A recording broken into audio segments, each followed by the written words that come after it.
Trauma and identity are two words that, for many of us, are tangled together in ways we don't even realize.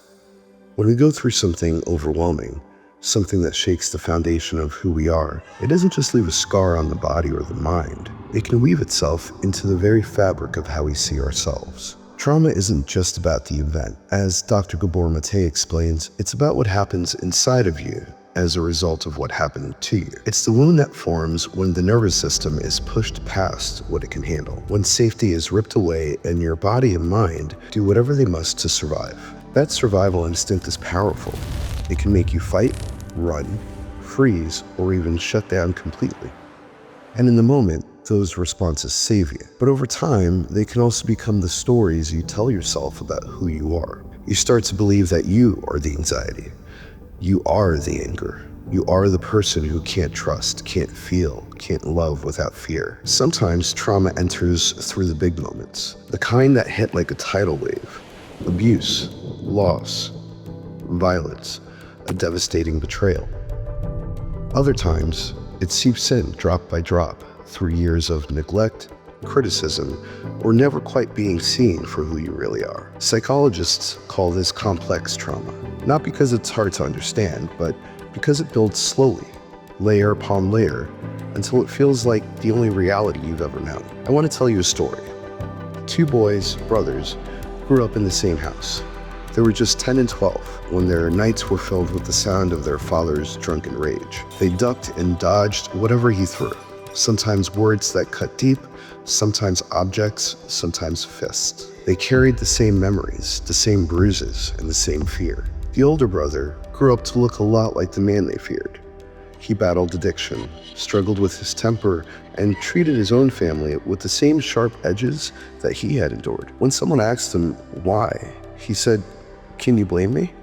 Look at the father I had to grow up with." The younger brother's path was different.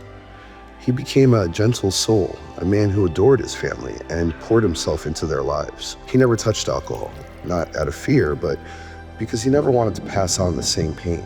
And when asked why, he said, "Can you blame me? Look at the father I had to grow up with." The truth is, we don't get to choose what happens to us, but we do get to choose how we respond. Trauma can shape your identity, yes, but you can shape it back. You can decide whether you repeat the story or rewrite it. Here's the part we often miss. Trauma is an experience, not an identity. What happened to you might explain why you learn to shut down, why you protect yourself, or why you see the world the way you do. But it's not the truth of who you are. The real you existed before the trauma, and that self is still there, even if you haven't felt them in a long time. As Dr. Bessel van de Kolk, author of The Body Keeps the Score, reminds us, trauma is not just an event that took place sometime in the past. It is also the imprint left by that experience on our mind, brain, and body. If trauma leaves an imprint, then healing can too. And healing leaves an imprint of strength, clarity, and self-trust. The journey to separate your identity from your trauma isn't about erasing what happened. It's about integrating into your story in a way that empowers you instead of keeping you stuck. It's about recognizing that, yes, that happened. Yes, it affected me, but it does not define me. If you've been carrying your trauma like it's your name tag, wearing it into every room, every relationship, every dream you've been afraid to chase, I want you to know this. You are allowed to put it down. You are allowed to see yourself as more than the worst thing you went through.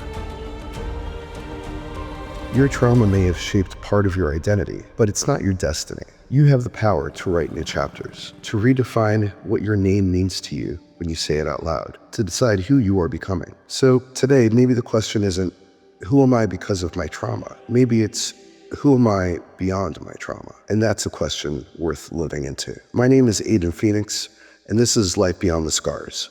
Thank you for listening, and I hope today's episode draws a little more inspiration for you on your journey. Until next time, remember, you were never broken. You were always becoming, and I'm so grateful to be walking this journey with you. I'll see you on the next episode.